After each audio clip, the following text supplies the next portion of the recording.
Hello there, Gemini sign. Welcome to your monthly reading. So, Gemini, this is your reading for the month of February, Sun, Moon, Rising, Venus. Gemini, hindi lahat ng Gemini maka-resonate sa reading na to. So, takes what resonates and leave the rest. Cross-watchers, pwedeng kayo to at hindi sila Gemini. So, put yourself in a situation kung saan kayo naka-resonate. Gemini, if hindi kayo naka-resonate sa reading na to, please do check your other placements, Sun, Moon, Rising, Venus, especially your Moon sign. Dahil pwedeng doon kayo maka-resonate at hindi dito. Pwede ding mag-start kayo dito, mag-continue doon yung reading ninyo. So, especially, watch your Moon sign or other placement signs like Rising signs. So, yun. Ano yung pwede mangyari this month of February for Gemini? Love reading, Sun, Moon, Rising, Venus. Tignan muna natin kung ano yung nangyayari ngayon. What is happening right now, Gemini? Sa love life ninyo, Sun, Moon, Rising, Venus. Gemini, Sun, Moon, Rising, Venus. Gemini, Sun, Moon, Rising, Venus.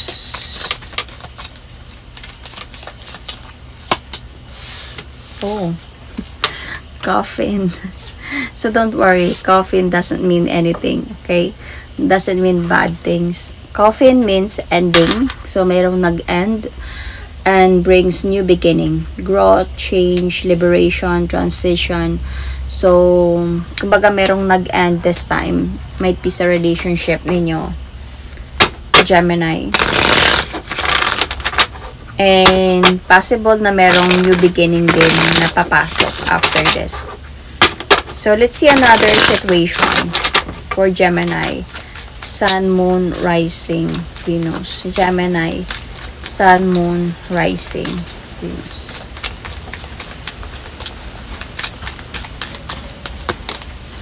Gossip, pity, jealousy, envy. So, may mga judgment sa relationship ninyo. Parang pinag-uusapan yung relationship ninyo. Kaya siguro din humantong kayo sa hiwalayan dahil pinag-uusapan. So, tingnan natin. Gemini. Ano yung possible na gustong sabihin sa'yo ng person mo, Gemini? Sun, Moon, Rising, Venus. Gemini, Sun, Moon, Rising, Venus. You and I were too young. So, this could be a past relationship. Let's see. Or para to sa mga young Gemini, okay?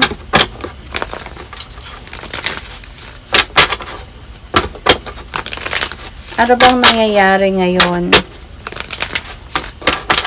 Parang feeling ko lang this relationship, meron na kayong relationship nitong person na to before. In the past. Tapos, nagkakaroon kayo ulit ng new beginning. Siguro, bakit nag-end yung relationship niyo before? Because of the gossips. Dahil nga, you were too young. And may mga chismis, Kaya nag-hiwalay kayo. And parang, feeling ko this time nagkakabalikan. Bumabalik yung nakaraan. So, let's see. Sa tarot reading, sa tarot cards. What is happening right now?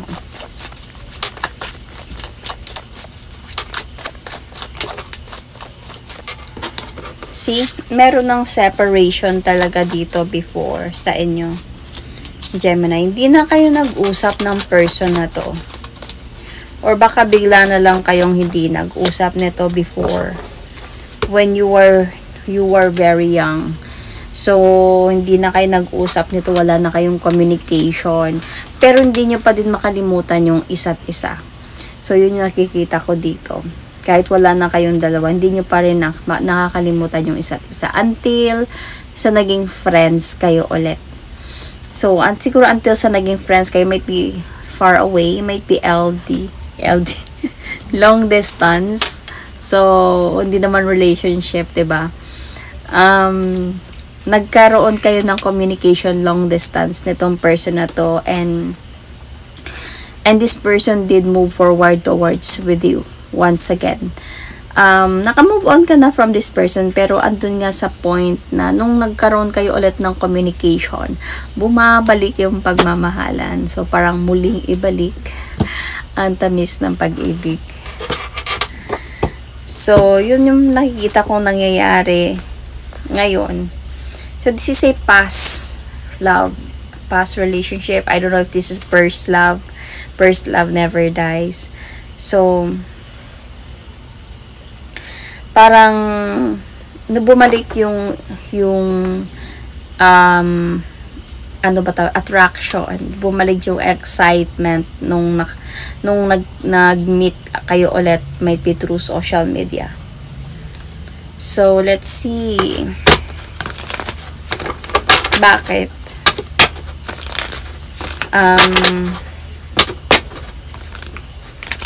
Let's see, continue more. Ano yung pwedeng makita ng card about the connection na meron kayo? Ano yung naramdaman mo dito? Ano yung naramdaman niya? Let's see, ano yung sasabihin ng card?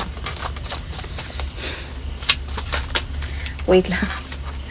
Wait lang. Very slidey yung card ngayon. Ayoko kasi yung ano.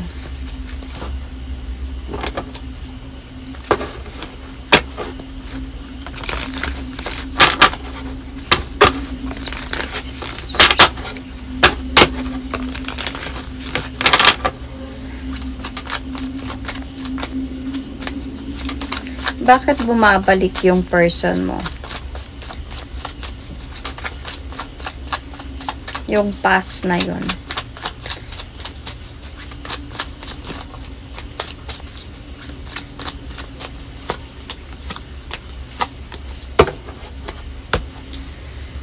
Okay, so bumalik talaga yung pagmamahalan na yun. Sabi ko nga kanina, bumalik yung excitement sa inyong dalawa. Parang nakaramdam siya na parang gusto niya mag-offer ulit sa'yo ng love. Naramdaman mo pa din yung love na yon sa before na meron kayo. Parang andun sa point na I don't know if nasa point kayo dito ng parang isa sa inyo dito married na.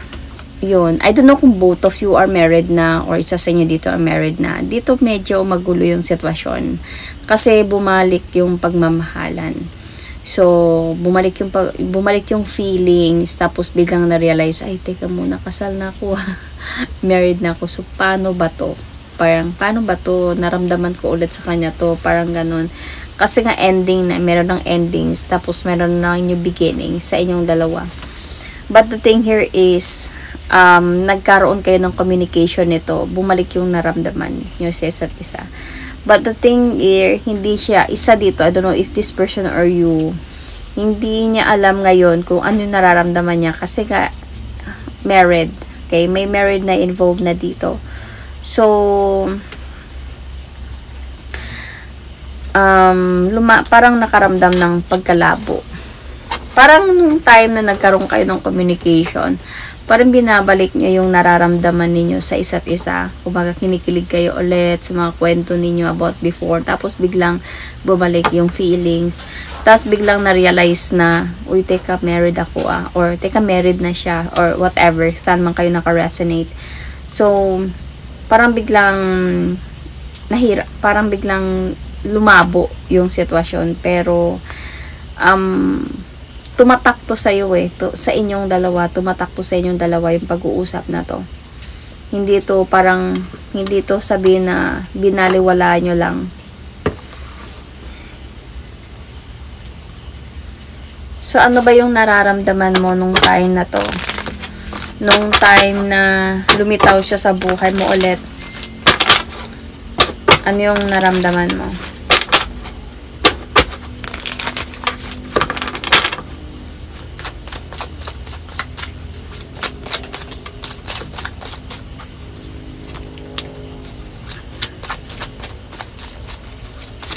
Gumulo to sa isipan mo.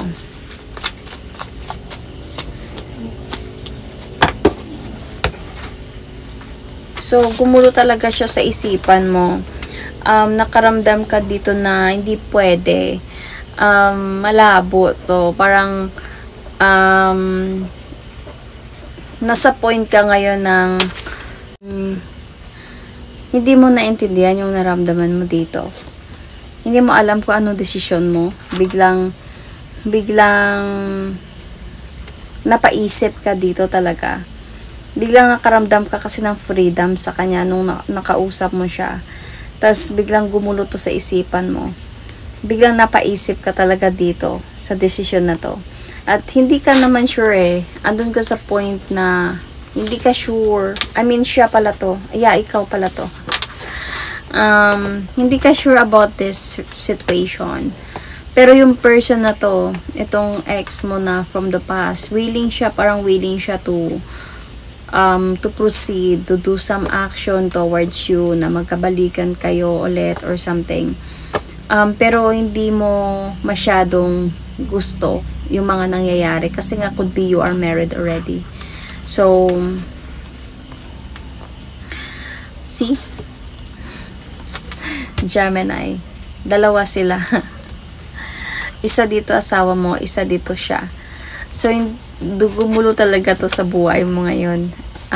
Kanino ka masaya, anong gagawin mo. Tinago mo to, of course. Tinago mo to sa asawa mo.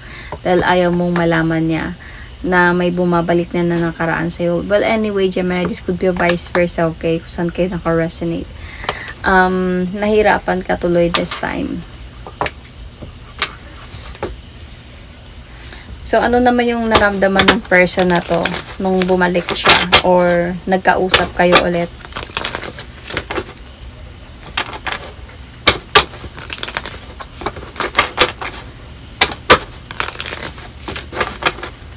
So, anong naramdaman niya?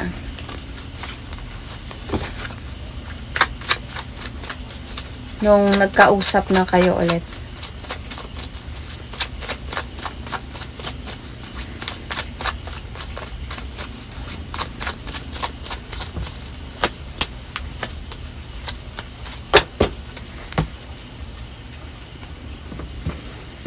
So, na-miss ka niya. Na-miss ka niya. Yun noon pala na meron kayo is sobra kayong connected before. Like, this is really real love na meron kayo before. Hindi lang basta relasyon. Pero sobrang, I don't know, this is a first love or meron talaga kayong napagsamahan talaga before ng person na to. So, parang nakaramdam siya ng ito na ito, pinagkita kami dalawa nito dahil may reason kung bakit. Pinagtagpo kami ulit dalawa nito siguro dahil kami yung para sa isa't isa. Yun yung naramdaman niya. Kaya willing siya to do some action towards with you talaga. Even nasabihin natin in a way na mag-cheat siya sa asawa niya or I don't know kung siya din ba.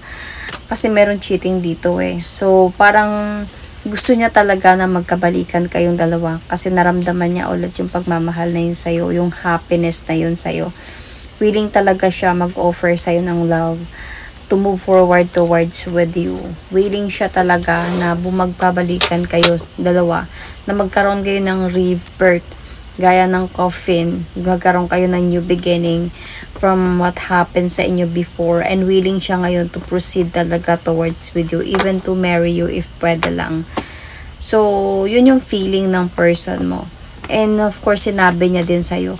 And ang problema, feeling ko, sa side mo. Kasi ikaw yung namoblema dito Parang ikaw yung namoblema dito na, wait lang, married ako, hindi pwede yun. Parang ganun. Or could be, married siya or married kami pareho or something. Alin man doon, saan man kayo naka-resonate. Anyway, I can see signs. Okay? Capricorn, Virgo, Taurus. I can see also Aries, Sagittarius, Leo, Cancer, Scorpio, Pisces, Sun, Moon, Rising, Venus. So, Libra, Gemini, Aquarius. Let's see ano yung pwede mangyari this month of February or in the near future for you, Gemini, Sun, Moon, Rising, Venus. Camera. Reminiscing, keepsake, perception, learning from the past, make memories. So, let's see.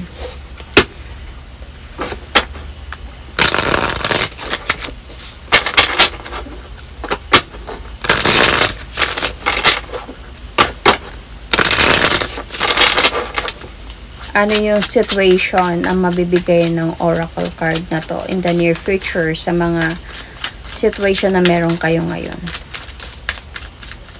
Anong pwede mangyari in the near future or this month of February? Gemini, Sun, Moon, Rising, Venus. Poison.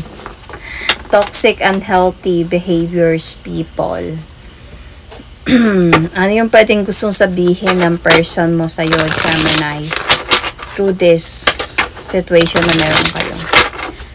So, ano yung pwedeng sabihin ng person mo? Gemini, Sun, Moon, Rising, Venus.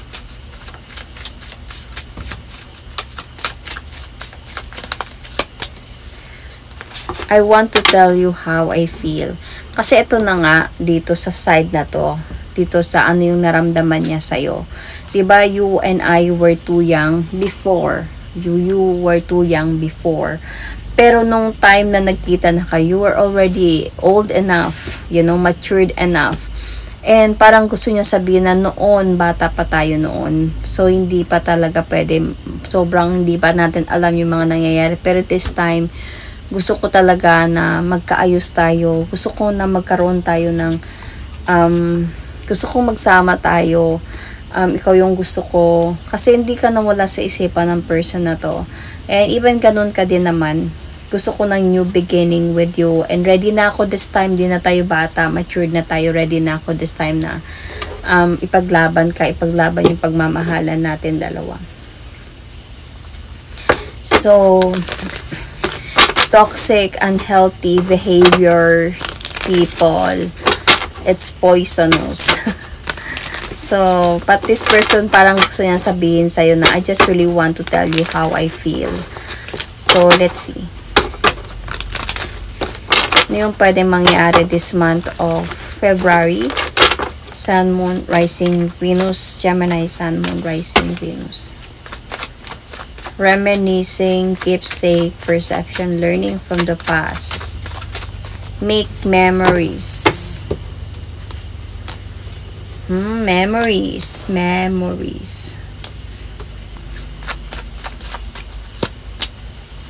Okay.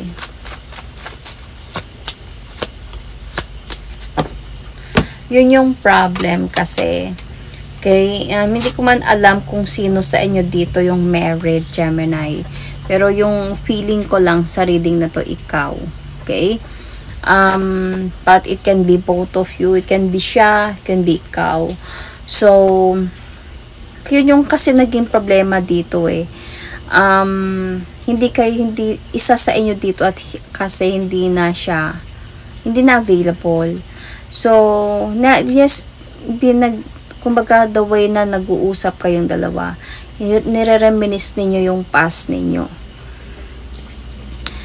So, nire-reminisce ninyo yung past ninyo, yung mga pinagdadaanan ninyo, parang andun sa point na na-excite ka as well as hindi mo na-appreciate to kasi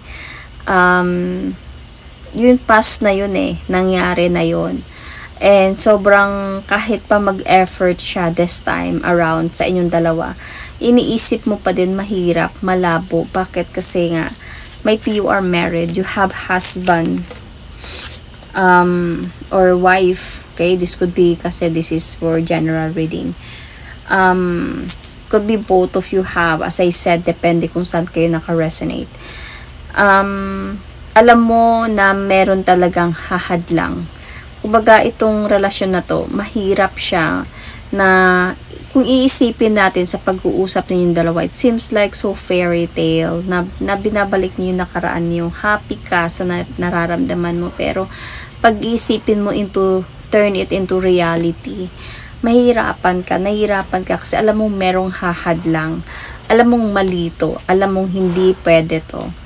At hindi ka sure dahil tinatago mo lang din to sa may sa asawa mo, or and hindi ka masaya dito thinking about the reality na this is very poisonous. Kumbaga, hindi healthy yung ginagawa ninyo kasi may niloloko na kayong tao. Parang ganun. Even though sabihin natin na nandyan, alam mong puso niyang, alam mo yung nararamdaman niya para sa'yo, totoo yung pagmamahal na yun, na bumabalik talaga siya sa'yo, totoo yun, ramdam mo yun eh, ramdam mo yung new beginning na gusto niya mangyari, yung maibalik kayo sa dati, na kumbaga this time around gusto niya papatunayan sa'yo na yung nagawa natin before, pwede natin gawin ngayon and more on. Mas pagagandahin natin at ayusin natin dahil so noon mga bata pa tayo, hindi pa natin alam yung mga nangyari. And but this time parang ready na ako, pero ikaw, yung feeling ko dito, hindi tama yung ginagawa mo. Hindi ka nakakatulog sa gabi minsan sa kakaisip anong desisyon ang gagawin mo, kasi itong person na to, itong love na to, naramdaman mo to even until now, naramdaman mo nung bumalik siya, pero iniisip mo paano yung kasama mo, yung asawa mo, could be hindi ka nakakatulog sa kakaisip about this sometimes at night, thinking about the situation na meron kayo ngayon, kasi you are really thinking na unfair, malabo, kasi nga I'm married or we're married, you know, malabo, parang hindi pa rin pwede. So naiipit ka sa sitwasyon talaga ngayon, naiipit ka, but I can see here might be in the near future yung magiging resulta dito, alis ka pa din sa sitwasyon na to, kasi alam mong hindi na pwede. But this person just really wanted to tell you kung ano yung naramdaman niya nung nakita ka niya ulit. Ano yung pagmamahal na yun, and na-appreciate mo yun, pero feeling ko you will still going to walk away from this because of, hindi man to sabihin na madali, no? Na madali na isang click lang, alis na ako, hindi pwede tayo, pero pagdadaanan nyo pa magkaroon pa talaga kayo ng secret relationship nitong person na to, until sa marirealize mo na hindi tama yung ginagawa nyo, hindi tama to, dapat putulin to. So yun, that is my reading for Gemini. I can see Gemini, might be dealing with the same Gemini, Virgo, Aquarius, Libra, Gemini, Sun, Moon, Rising, Venus, or Pisces.